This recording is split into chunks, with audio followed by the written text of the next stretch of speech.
câncer do reto e do colo ou do intestino grosso é um dos tumores mais comuns que a gente tem hoje em dia, né? Então ele é a terceira causa de câncer mais comum no Brasil e a segunda causa em mortalidade. Então essa incidência tem aumentado em função realmente do tipo de alimentação. Nos homens ela é a terceira causa porque ainda ela perde pelo câncer de próstata, que é o mais comum dos homens, e o câncer de pulmão, porque os homens fumaram muito mais que as mulheres, então a incidência de câncer de pulmão ainda é maior.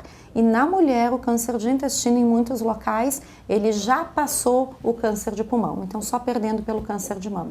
Recebi com naturalidade, para a família foi mais, para minha esposa principalmente, ela ficou bastante abalada, né?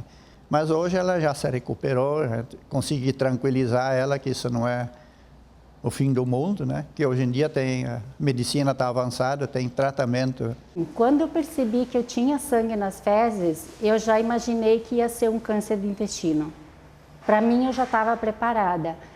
Só assim, na hora que veio, que eu peguei o resultado que era um câncer de intestino, aí a primeira coisa que eu fiquei preocupada, como que eu ia falar isso para minha família e principalmente para os meus filhos. Tem que pensar positivo que vai dar certo, né? Paulo, tu tá com câncer. Eu fiquei um pouco preocupado, sim, vamos tratar, vamos cuidar. Mas o pessoal da minha família a minha mulher ficou bastante preocupada, os meus irmãos ficaram bastante preocupados. Normalmente aparece depois dos 60 anos, embora a gente já tenha casos mais cedo, até numa idade mais precoce. Quando a gente tem pacientes muito jovens com câncer de intestino, a gente tem que pensar que isso pode ser doença genética, doença hereditária, né? Então, investigar a família, porque existem algumas situações que, por exemplo, a polipose familiar, outras síndromes, síndrome de Lynch, que a gente sabe que existe uma predisposição das pessoas da mesma família terem. Então, a gente pensar nessas síndromes para investigar e para a gente tentar detectar de forma precoce, né? Na nossa família, nós não temos o histórico de câncer. O nosso histórico e o histórico do meu pai, da minha mãe, dos meus tios, das minhas tias, todos eles faleceram de coração, todos. Hoje a gente começa a se preocupar a partir de 50 anos, tanto em homens como em mulheres, na prevenção. Claro, se a pessoa tiver fator de risco, como uma história familiar, alguma coisa importante nesse sentido, a gente procura fazer a prevenção até mais cedo que isso. Não tive nenhuma reação que justificasse que teria um câncer. Nunca senti nada, não sentia nem cansaço, não emagreci nesse período. Hoje em dia está indicado, a partir dos 50 anos, tanto homem quanto mulheres assintomáticos fazer uma colonoscopia de base. A colonoscopia deu normal, se repete a cada 5 a cada 10 anos, se tiver algum achado, dependendo da alteração desse achado. Na verdade, existe uma lesão anterior ao tumor, que é o pólipo, né? Então, o pólipo são como pequenas verrugas que aparecem no intestino e com o aumento dessa lesão, ela pode, então, se tornar maligna. Agora nós estamos iniciando o exame, né? Então, essa lesão que a gente procura, então esse é o famoso pólipo. É uma lesão pré-maligna que a gente pode retirar e aí evitar o aparecimento do tumor. Bota a agulha. Injeta. A gente elevou um pouquinho a lesão para facilitar a retirada dele depois. Alça, fecha, aí. Agora nós vamos fazer uma cauterização e a retirada. Então, saiu a lesão. Então a gente consegue, através da colonoscopia, que é o método ouro, digamos assim, para encontrar esse tipo de lesão, a gente procura removê-la e assim remover a chance dessa pessoa vir a ter um câncer de intestino. Então é essa fase de ainda benigna que a gente procura atuar. Essa é a primeira parte do intestino, que a gente chama de seco. Nós vamos observar todos os segmentos para procurar algum outro pólipo que possa ter no colo. Então essa é a parte onde a gente realmente precisa que o colo esteja limpo, para a gente não ocorrer de perder alguma lesão embaixo das fezes que podem ter sobrado durante o exame. Apesar de ter um pouquinho de líquido, nada que impeça a gente observar toda a parte interna do intestino, a mucosa. Muitas vezes a gente vai e volta até ter uma certeza de conseguir olhar bem esse ângulo. Eu fiz esse procedimento 3 vezes já. A gente passa por um processo de anestesia e depois acabou. Quem vai resolver é o profissional que está fazendo essa colonoscopia. Então, a pessoa que está assintomática, não tem nenhuma história familiar, não pertence a nenhum grupo de risco, doenças inflamatórias, a gente recomenda aos 50 anos fazer uma colonoscopia e essa colonoscopia estando normal, pelo menos uma a cada 10 anos. Depois que eu atingi a idade de 50 anos, hoje eu estou com 67, eu fazia sempre os exames de rotina, que são aqueles exames mais tradicionais que os homens devem fazer, de próstata, de coração, pulmão. Quando eu fiz a colonoscopia, foi detectado um pólipo muito grande no meio do intestino e atrás do pólipo se encontrava esse tumor. Eu sentia assim na hora de ir aos pés, na hora de evacuar, eu sentia dores, né? E daí na coloscopia, a biópsia, então acusou o problema, né? Então, às vezes o paciente vem pra gente e ele nunca tinha feito uma colonoscopia. Às vezes vai fazer a colonoscopia no sintoma, né? Então, se esse paciente tivesse feito uns 5 anos antes ou 3 anos antes, às vezes a gente poderia detectar essa doença de forma mais precoce, com maior sucesso na chance curativa. Eu acho que é um exame que eu recomendo a todas as pessoas, as que têm preconceito, que esqueçam o preconceito, que façam, porque é através dele que eu realmente estou aqui, estou falando, estou bem e vou continuar mais um tempinho por aqui. A colonoscopia, então, é um método onde a gente vai olhar todo o intestino grosso, a gente usa um aparelho de endoscopia, mais ou menos, ele tem 1 centímetro no seu diâmetro, que é introduzido pelo ânus e enxerga todo o cólon, o reto e algumas vezes também o intestino delgado, uma porção pequena dele. Claro que para a gente fazer esse exame, a gente precisa que o intestino esteja preparado. Colonoscopia, tu fica quase 2 dias sem comer. Normalmente envolve 1 ou 2 dias de uma dieta onde tenha pouca fibra, né? E o uso de laxativos para limpar realmente o intestino. Então, normalmente a gente faz com auxílio de um anestesista. Não é uma anestesia onde vai ter uma intubação, uma anestesia profunda, mas é uma sedação. É feito em torno de uns 20 a 30 minutos, aí depende se tem presença de pólipo e tudo mais. A pessoa acorda logo que termina o exame, fica um período normalmente de 1 hora, às vezes um pouquinho mais na recuperação, e depois vai para casa e assume suas atividades normais. Aí eu fiz uma colonoscopia, o médico detectou que tinha uma lesão ulcerada, foi feito o diagnóstico e deu na biópsia que eu tinha um câncer de intestino. Um emagrecimento que não tem uma explicação, uma mudança do hábito intestinal, a pessoa muda a forma de evacuar, que persista por mais de 3 semanas, o sangue nas fezes, a anemia numa pessoa adulta. Então, isso são sinais de que a pessoa precisa procurar auxílio para fazer o diagnóstico. E eu comecei a perceber porque eu ia aos pés todos os dias, 1 vez por dia só. Aconteceu que eu comecei a ir mais com frequência e aí eu comecei a observar minhas fezes e percebi que na lateral das fezes tinha sangue. A hemorroida não vira câncer, mas ela pode confundir a pessoa, porque como o sangramento, é muito comum o sangramento na pessoa que tem hemorroida, então às vezes a pessoa pode culpar esse sangramento sendo da hemorroida quando pode ser de um pólipo ou de um tumor. Eu sou caminhoneiro, daí comecei a me sentir umas dores, e daí caí no hospital, lá eles foram fazer os exames e acharam, né? Nos pacientes que já têm alguns sintomas, que já têm constipação, sangramento nas fezes, emagrecimento, esses pacientes, independente da idade, eles têm que fazer a colonoscopia. Mas na população em geral, é recomendado a gente fazer esse rastreamento, porque os tumores de intestino, eles não dão sintomas na fase precoce.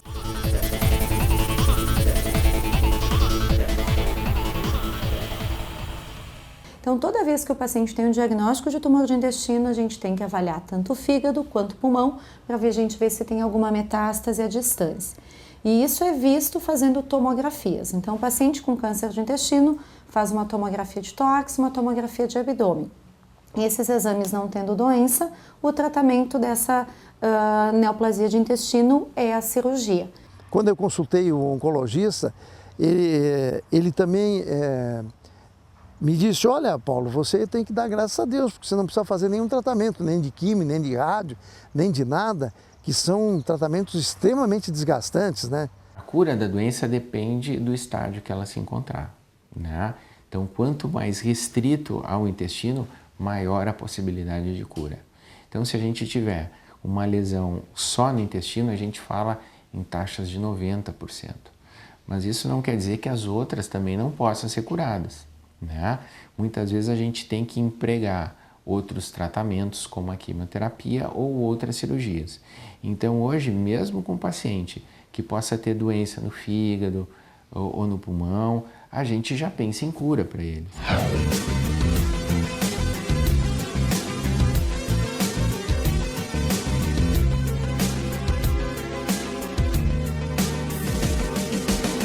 Então, a gente depende de vários fatores, inclusive de como essa pessoa vai responder ao tratamento da quimioterapia. Todos os efeitos que a gente pode esperar da quimioterapia, além da queda de cabelo, que é a alopécia, que quando o tratamento é preventivo, não dá queda. Eu tive queda de cabelo sim, mas não cheguei a perder todo o cabelo. Eu não estava preocupada com isso, eu estava preocupada, tipo assim, em me cuidar, em me tratar e me curar. Quando a doença metastática é diferente, então a alopécia, náuseas e vômitos é um efeito que é esperado. Então, geralmente, os pacientes eles usam uma pré-medicação. Hoje em dia, a gente tem medicamentos mais potentes para evitar a náusea e o vômito. A diarreia é um efeito colateral comum dessas medicações, ainda mais porque os pacientes já são operados do intestino. Então, existem medicações também para a gente evitar a questão da diarreia.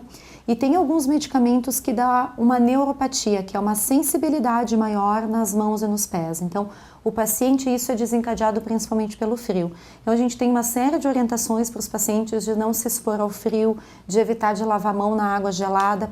Então, eu estou usando esse creme com ureia, né? Estou passando 2 vezes por dia nos pés e nas mãos, entre o vão dos dedos, nas unhas, né? Que é os lugares que mais pode ocorrer alguma lesão, né? Além de todos os outros efeitos, que é a diminuição da imunidade, que pode acontecer. Então, o paciente tem que ter cuidado com febre, então, se baixar a imunidade, usar antibióticos. Utilizando os medicamentos quando o sintoma está começando, a gente consegue fazer com que o paciente tenha o tratamento e mantenha a sua qualidade de vida bem próximo da normalidade. O tratamento principal dos tumores de cólon e reto é cirurgia. A quimio e a rádio são usadas em conjunto para a gente melhorar a chance de se obter uma cirurgia adequada e a chance de uma cura.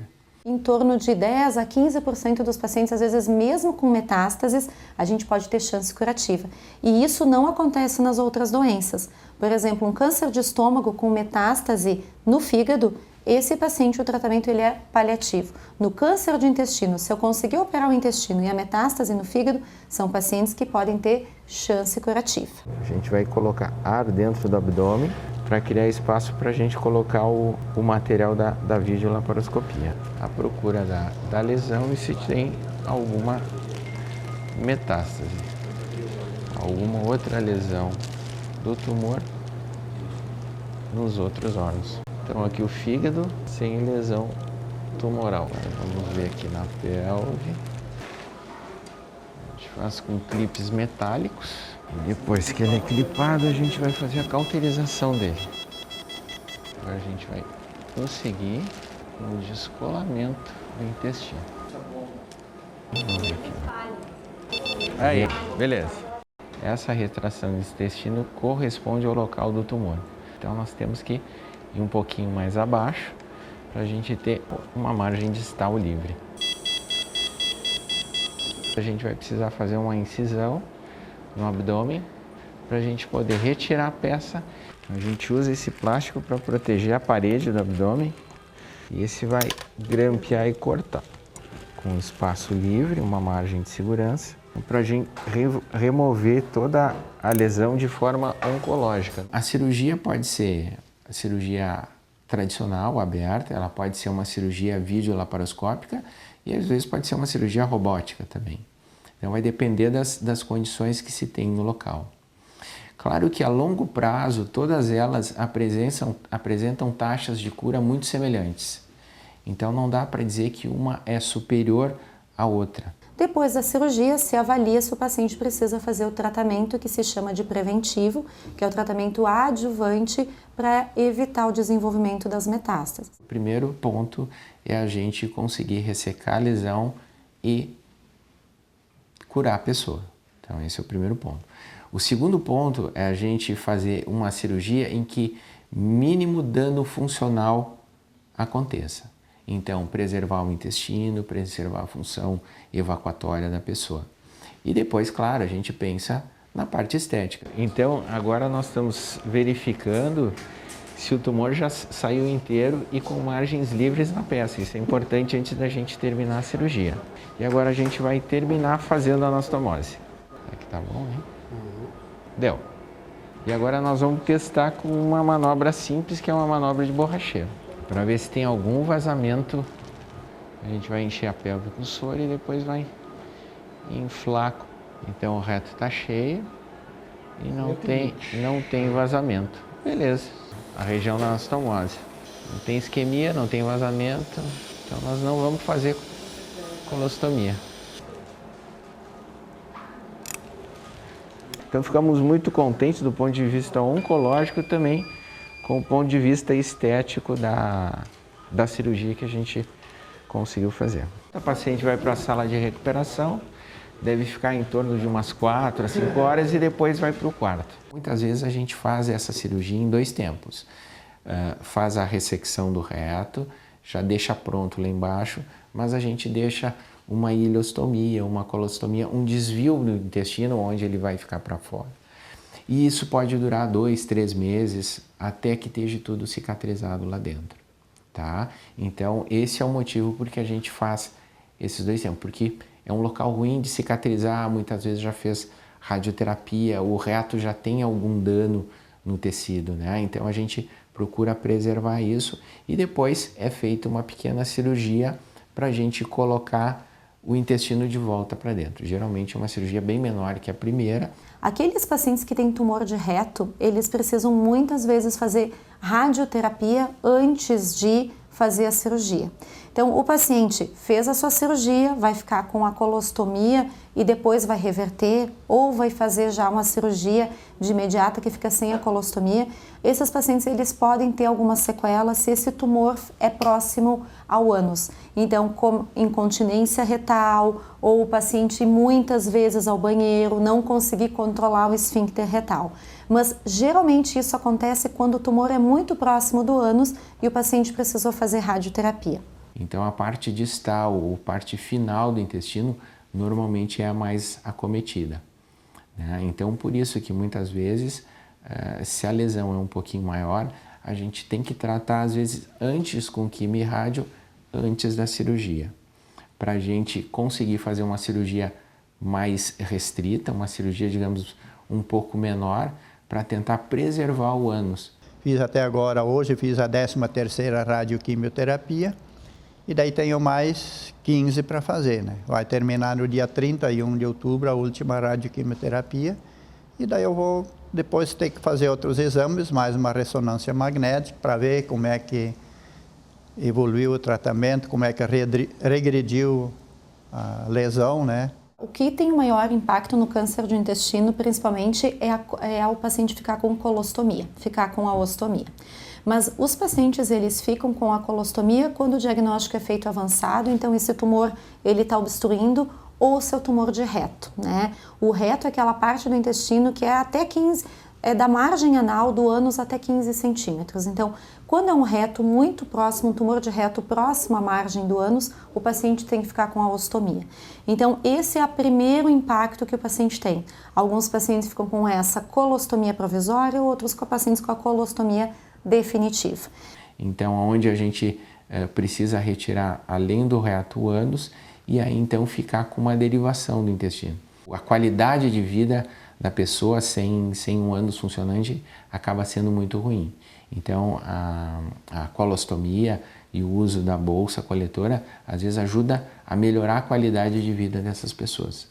O intestino não tem momento, quando o paciente está com colostomia, de funcionar. Então, às vezes os pacientes relatam, se sentem desagradáveis, porque às vezes vão sair para jantar e a bolsinha fica funcionando. Mas depois de um tempo que o paciente está, às vezes o próprio intestino vai adquirindo um hábito intestinal, né? Existem formas também para a gente minimizar esse dano e o paciente manter a sua qualidade de vida e manter o seu trabalho, para o paciente não ficar constrangido na questão de sair de casa. Um diagnóstico hoje de câncer é muito diferente de um diagnóstico, do mesmo diagnóstico de 20 anos atrás. Né? Então a gente falava em sobrevida às vezes de meses, hoje a gente passa a pensar em cura e até anos assim com sobrevida, né? O paciente que fez a sua cirurgia do intestino, fez tratamento preventivo ou não tem mais doença, ele vai ficar em acompanhamento por 5 anos pelo menos. No primeiro ano, a cada 3 meses, ele faz consultas, faz exames de sangue, a cada 6 meses, exames de tomografia e a colonoscopia 1 vez por ano, né? E isso vai se repetindo até o 5º ano. A partir do 2º ano, todos esses exames são de 6 em 6 meses no paciente que está bem. E infelizmente eu fiz uma cirurgia excelente com um profissional, mal quilate. Eu tinha que fazer exames trimestrais durante o período de 1 ano. Essa semana eu concluí os meus últimos exames trimestrais. O doutor falou que está numa condição excelente. A gente sabe que hoje em dia todos os tumores do trato gastrointestinal, a principal causa ela é ambiental, então é o que a gente faz para o nosso organismo. Os tumores hereditários que passam de geração para geração é 10 a 15%. A alimentação rica em gordura, carnes vermelhas e açúcar é outra coisa que faz esse tipo de tumor aparecer com uma frequência maior, e além do cigarro e da bebida de álcool. São fatores que aumentam a chance da pessoa ter. As carnes que são condimentadas, que são fermentadas, por exemplo, os embutidos, as carnes condimentadas, elas são risco 1 para neoplasia. A semelhança que o cigarro é para câncer de pulmão.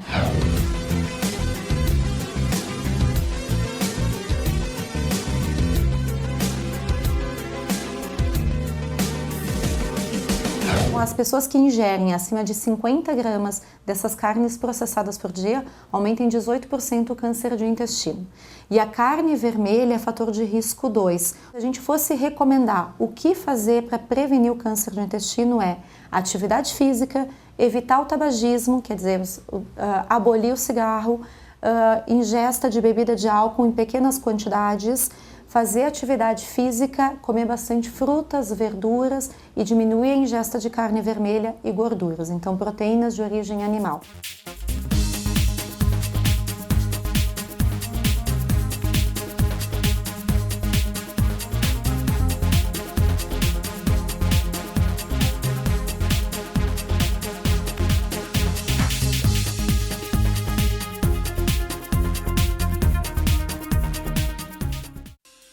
Já reparou que cada um de nós sabe exatamente o que precisa para viver melhor?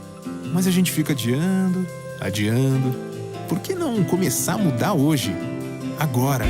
Viver melhor não depende de uma revolução. Começa devagar, de passinho em passinho. Pensando nisso, a Unimed criou o Mude um Hábito, um movimento que respeita o seu ritmo, porque é mais fácil mudar um hábito por vez. Faça parte desse movimento.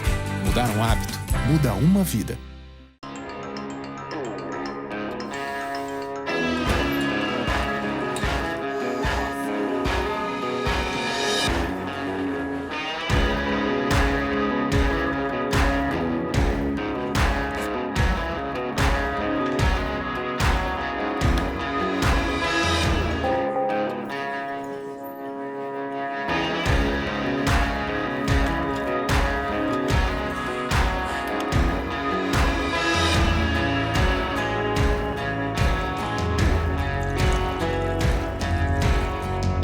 Quando a vida chama, a dedicação do médico aparece. Ele está presente quando mais precisamos, provando que cuidar da saúde não é apenas uma profissão, mas uma condição fundamental à vida.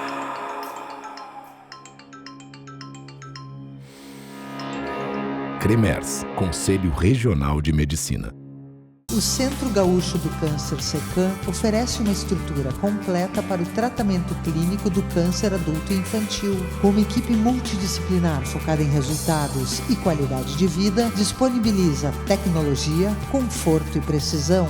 Centro Gaúcho do Câncer SECAM, 22 anos. O grupo de cirurgiões que atuam na Clínica Ramos apresenta o primeiro laser femtossegundo para a cirurgia de catarata do estado. O laser separa os tecidos da córnea sem bisturi de forma precisa, abrindo o cristalino e fragmentando o núcleo. Após o laser, os fragmentos do núcleo são retirados do olho e realiza-se um implante de lente intraocular que reduz a necessidade de óculos após a cirurgia. Catarata Laser, tecnologia que você encontra na Clínica Ramos e Associados. Qualidade, inovação, amizade pra vida inteira. Com Alfa sei que posso contar. Com toda a experiência, com todo o carinho, tudo feito pelo meu bem-estar. Vou no Alfa, atendimento de primeira, carinho e confiança pra vida inteira. Vou no Alfa, equipe de primeira, meu laboratório pra vida inteira.